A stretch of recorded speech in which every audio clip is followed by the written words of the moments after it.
నమస్కారం ఘంటారావానికి స్వాగతం. ముందుగా ప్రధానాంశాలు. మెదక్ జిల్లాలో రేవంత్ రెడ్డి సుడిగాలి పర్యటన, పలు అభివృద్ధి పనులకు శంకుస్థాపన చేయనున్న సీఎం.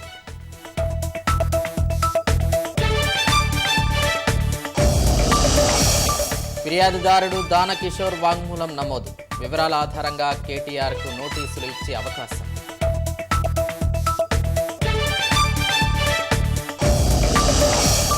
కాసేపట్లో ఢిల్లీలో భేటీ కానున్న ఎన్డీఏ నేతలు, రాజకీయ పరిస్థితులు, జమ్లీ బిల్లుపై చర్చించే అవకాశం.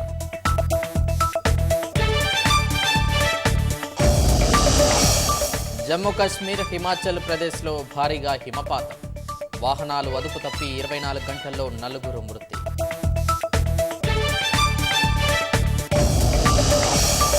ఖైదీల మరణ శిక్షను బైడెన్ తగ్గించడాన్ని ఖండించిన ట్రంప్, బాధ్యతలు చేపట్టగానే శాంతి భద్రతలు పునరుద్ధరిస్తానని స్పష్టీకరణ.